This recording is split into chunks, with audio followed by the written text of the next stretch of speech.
به نام الله بخشنده و مهربان.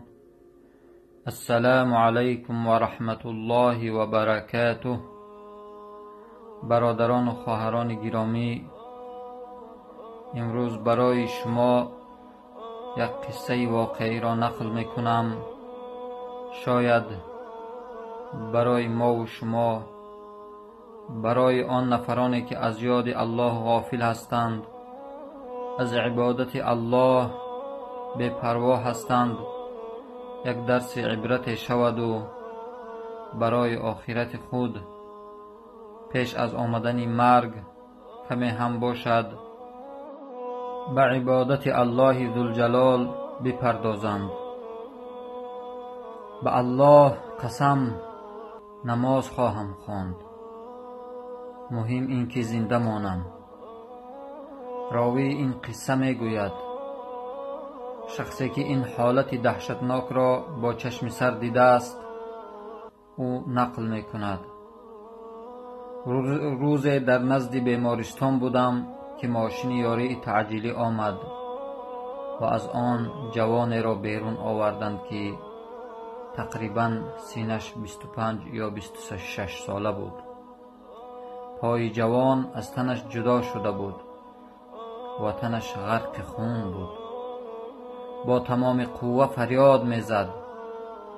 یک نفری که شاید برادر یا یکی از نزدیکانش بود به نزدش خوانده می گفت: من مردن نمیخواهم، میترسم که به آتش دوزخ میدرایم. میگوید به نفر دیگری که در نزدش بود نگریسته می گفت: محمد، من نماز نمیخواندم، من خیلی میترسم، بگذار شل شوم، بگذار که پایهایم دیگر کار نکند، اما مهم این که نمیرم. انشاءالله اکنون نماز میخوانم، به الله قسم نمازهایم را خواهم خواند، مهم که نمیرم. مردمان زیاد جمع آمده بودند. من از دیدن این حادثه سخت ترسیدم، چون که لحظه رفتن از دنیا بود. کمی پس خونروی از بدن جوان قطع شد، رنگش زرد شده بود و او هنوز داد میزد.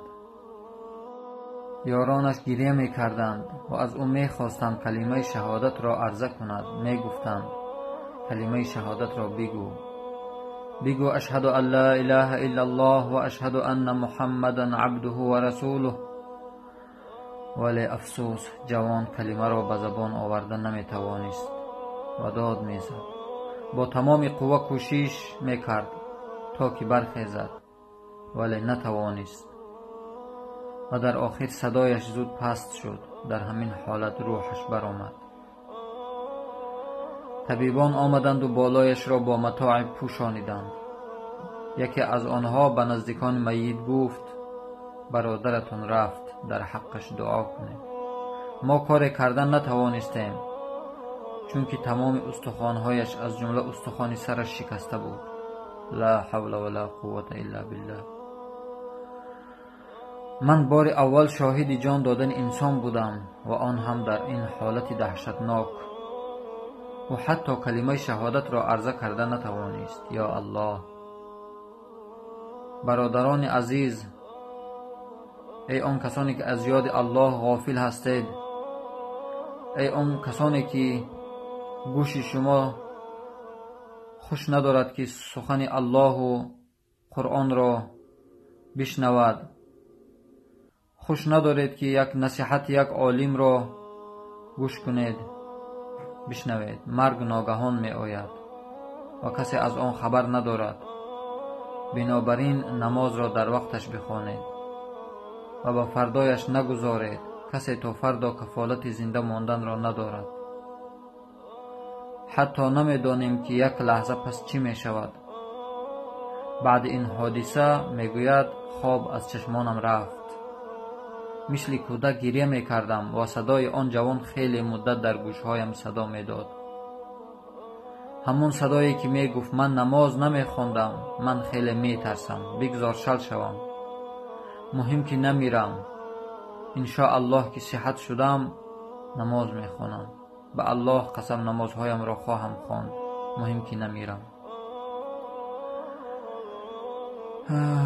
شاعر میگوید روزی که اجل بیاید از پیش و پست، روزی که اجل بیاید از پیش و پست، شک نیست که مهلت ندهد یک نفست. یاری نرسد در آن دم از هیچ کست، برباد رود جمله هوا و هوست. جز لطف خدا نیست دیگر فریاد رسد. افسوس گذشت عمر به بیهوده، افسوس گذشت عمر به بیهوده، هم لقمه حرام هم نفس آلوده.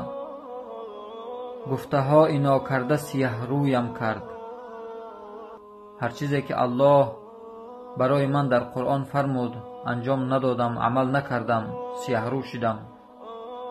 گفته های ناکرده سیه رویم کرد، افسوس افسوس زی کرده های نافرموده. صد پشیمانی که هر چیزی که انجام دادم الله به من نفرموده بود، خلاف گفته های الله عمل کردم. مولوی جنونی در یک غزل خویش می فرماید: به خاطر آر وهمی سختی روز قیامت را، به خاطر آر وهمی سختی روز قیامت را. ببینی در لحد ای بی خبر چندین علامت را.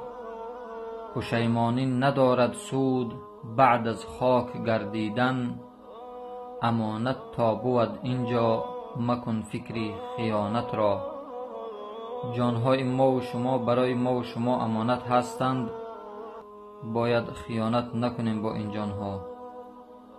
ز عصیان نامه اعمال خود را چون سیاه کردی،